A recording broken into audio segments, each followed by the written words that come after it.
એજ્યુસફર એપ્લિકેશનની અંદર દરરોજ કરંટ અફેર્સ મૂકવામાં આવે છે।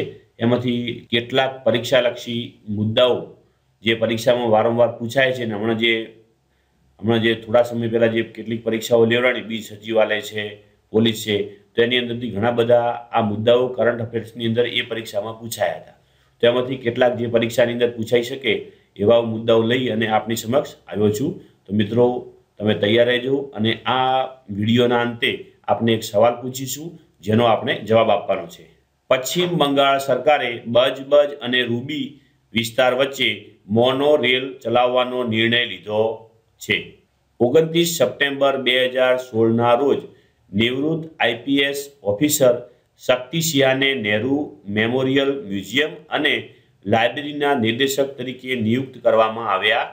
ભારતીય વિમાન પ્રાધિકરણ દ્વારા સંચાલિત તિરુપતિ હવાઈ મથકને આંધ્રપ્રદેશ પ્રવાસ દ્વારા રાજ્યની વાર્ષિક ઉત્કૃષ્ટતા પુરસ્કાર 2015-16નો સર્વશ્રેષ્ઠ પર્યટક ફ્રેન્ડલી હવાઈ મથકનો પુરસ્કાર પ્રદાન કરવામાં આવ્યો છે। ક્રેડિટ કાર્ડ અને ડેબિટ કાર્ડથી ટ્રાન્ઝેક્શન કરવા માટે આગામી વર્ષથી પિનની જરૂર પડશે નહીં। આંખની કીકી અથવા અંગૂઠાની ફિંગરપ્રિન્ટની મદદથી કામ થઈ શકશે। દેશના વડાપ્રધાનશ્રીએ દિલ્હીમાં સ્વચ્છતા સંબંધી સંમેલનનું ઉદ્ઘાટન કર્યું।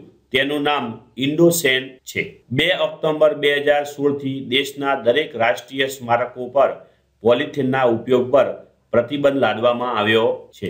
બાહુબલીમાં અભિનય કરનાર પ્રભાસની મીણની પ્રતિભા મેડમ તુસાદ મ્યુઝિયમમાં બેંગકોક ખાતે મૂકવામાં આવશે, જે પ્રથમ દક્ષિણ ભારતીય અભિનેતા છે, જેમનો બાજુમાં તમે અહીંયા આગળ ફોટોગ્રાફ જોઈ શકો છો। રાજસ્થાન સરકાર ડિસેમ્બર 2016થી 12 શહેરોમાં ₹5માં નાસ્તો અને 8માં જમવાનું અન્નપૂર્ણા રસોઈ યોજના અંતર્ગત આપશે। પ્રખ્યાત લેખિકા અરુંધતી રોયનો બીજો ઉપન્યાસ ધ મિસ્ટ્રી ઓફ એટમોસ્ટ હેપીનેસ આગામી વર્ષે જૂનમાં પ્રકાશિત થશે, જેનો અહીંયા આગળ બાજુની અંદર તમે એનો બુકનું પ્રથમ પેજ જોઈ શકો છો। અરુંધતી રોય પ્રથમ ઉપન્યાસ વર્ષ 1988માં the God of Small Things ને સુપ્રસિદ્ધ એવો બુકર પ્રાઇઝ એવોર્ડ મળ્યો હતો। અહીંયા બાજુની અંદર અરુંધતી રોયનો ફોટોગ્રાફ પણ જોઈ શકો છો। આંતરરાષ્ટ્રીય માપદંડ પ્રમાણે રોજના 126 રૂપિયાથી ઓછું કમાનાર ગરીબી રેખા નીચે ગણવામાં આવે છે। આ માપદંડ ભારત માટે લાગુ પડતો નથી।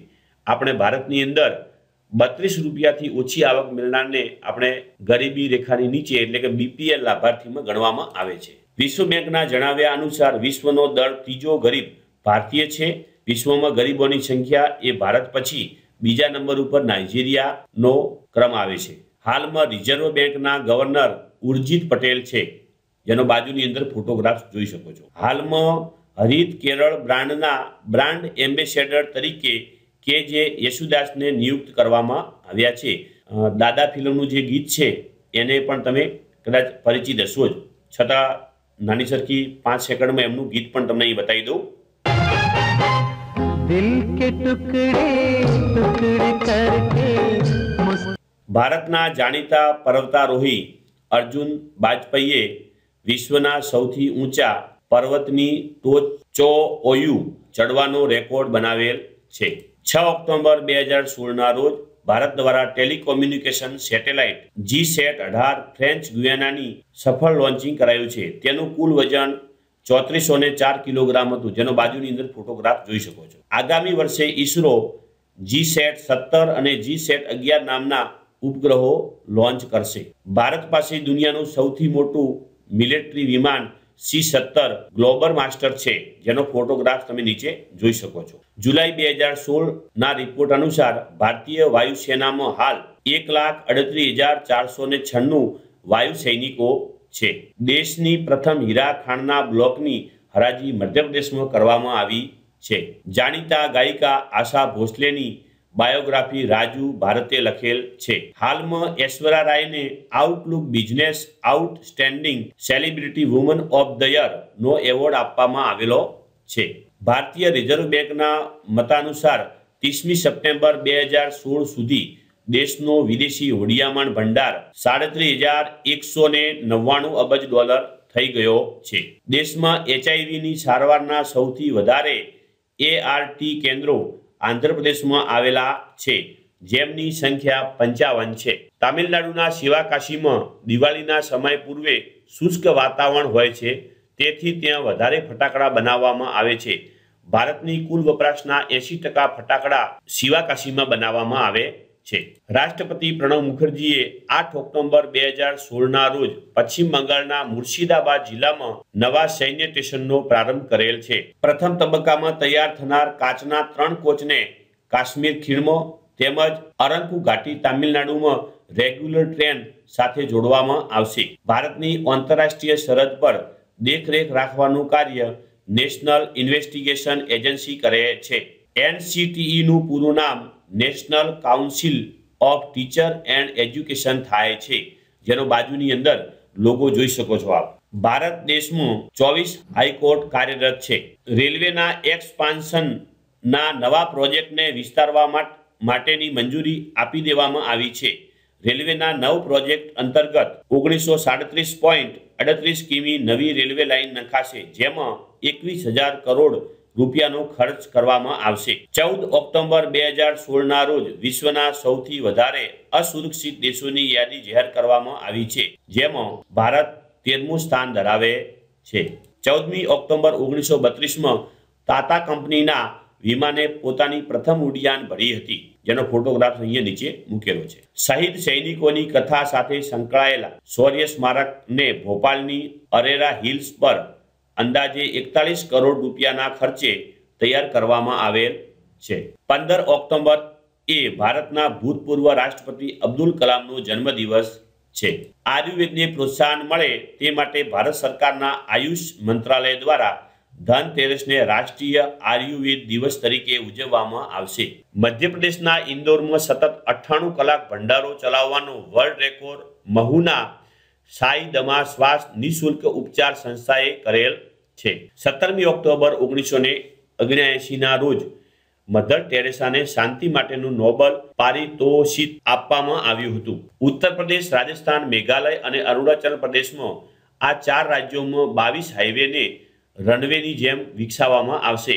એટલે કે હાઈવેનો ઉપયોગ વિમાન ઉડાડવા માટે કરી શકાશે. ભારતના સૈન્યમાં અરિહંત સબમરીન સામેલ થતા ભારત અણુ સબમરીન ધરાવનાર દેશોનો 6થો દેશ છે. ભારતની બીજી ન્યુક્લિયર સબમરીન અરિદમન વર્ષ 2018 સુધીમાં કાર્યરત થઈ જશે. 20 ઓક્ટોબર 1962ના રોજ ભારત અને પાકિસ્તાન વચ્ચે યુદ્ધની શરૂઆત થઈ હતી. હાલમાં દિલ્હીમાં વિશ્વના સૌથી ઓછા વજનના બાળકનું લીવર ટ્રાન્સપ્લાન્ટ કરવામાં સફળતા મળી છે. 21 ઓક્ટોબર 1959ના રોજ પોલીસ સંભારણા દિવસ ઉજવવામાં આવે છે. આ દિવસે ચીન સાથેના અથડામણમાં 10 પોલીસ જવાનોના મૃત્યુ થયા હતા. દેશના પ્રથમ તબક્કામાં ગ્રીન સ્ટેશન તરીકે રામેશ્વરને જાહેર કરાયા બાદ બીજા તબક્કામાં દ્વારકા તથા પોરબંદર સહિતના ગુજરાતના 23 સ્ટેશનોને ગ્રીન સ્ટેશન તરીકે જાહેર કરાશે. આગામી માર્ચ 2017માં જમ્મુ તાવીથી કટરા રેલવે સ્ટેશન વચ્ચે આવતા સ્ટેશનોને પણ ગ્રીન સ્ટેશન જાહેર કરવામાં આવશે. કેન્દ્ર સરકાર દ્વારા સામાન્ય નાગરિકોને પ્રાદેશિક સંપર્ક માટે જોડવા ઉડાન નામની યોજના લોન્ચ કરેલ છે. આ યોજનાને અનુસંધાને નાના શહેરોને હવાઈ સેવાથી સોંપવામાં આવશે. 22 ઓક્ટોબર 2008ના રોજ ભારતનું સર્વપ્રથમ માનવ રહિત અંતરિક્ષ યાન ચંદ્રયાન પ્રથમ ચંદ્ર તરફ રવાના થયું હતું. તેના દ્વારા ચંદ્ર પર પાણી હોવાના પુરાવા મળ્યા છે. દિલ્હીમાં હવા બદલો એપ્સ દ્વારા વાયુ પ્રદૂષણની જાણકારી મેળવી શકાશે. માનવ સંસાધન વિકાસ મંત્રી દ્વારા IIMA ના ચેરમેન તરીકે કુમાર મંગલમ બિરલાની નિમણૂક કરેલ છે. ન્યૂ વર્લ્ડ વેલ્થ રિપોર્ટ અનુસાર મુંબઈ દેશનું સૌથી અમીર શહેર તરીકે ખ્યાતિ પ્રાપ્ત થયું છે. અંદમાન નિકોબારમાં 50 મેગાવોટની સૌર પરિયોજના માટે NTPC સાથે સમજૂતી કરાર કરવામાં આવેલ છે. NTPCનું પૂરું નામ national thermal power corporation limited છે. ભારતીય તટરક્ષક જહાજ INS આર્યમાન અને અતુલ્યને કેરળના કોચીમાં ભારતીય નૌકાદળમાં સામેલ કરી દેવામાં આવ્યા છે. વિશ્વનું સૌથી જૂનું વિમાનવાહક જહાજ INS વિરાટને સેવા નિવૃત્ત કરવામાં આવેલ છે, જેનો બાજુની અંદર તમે ફોટોગ્રાફ્સ જોઈ શકો છો. 24 ઓક્ટોબર 2016ના રોજ વડાપ્રધાન શ્રીએ વારાણસીમાં ગંગા પ્રોજેક્ટને ટેલિકોમ રેગ્યુલેટરી ઓફ ઇન્ડિયાએ રિલાયન્સ જીઓને આજીવન ફ્રી વોઇસ કોલિંગની મંજૂરી આપી છે.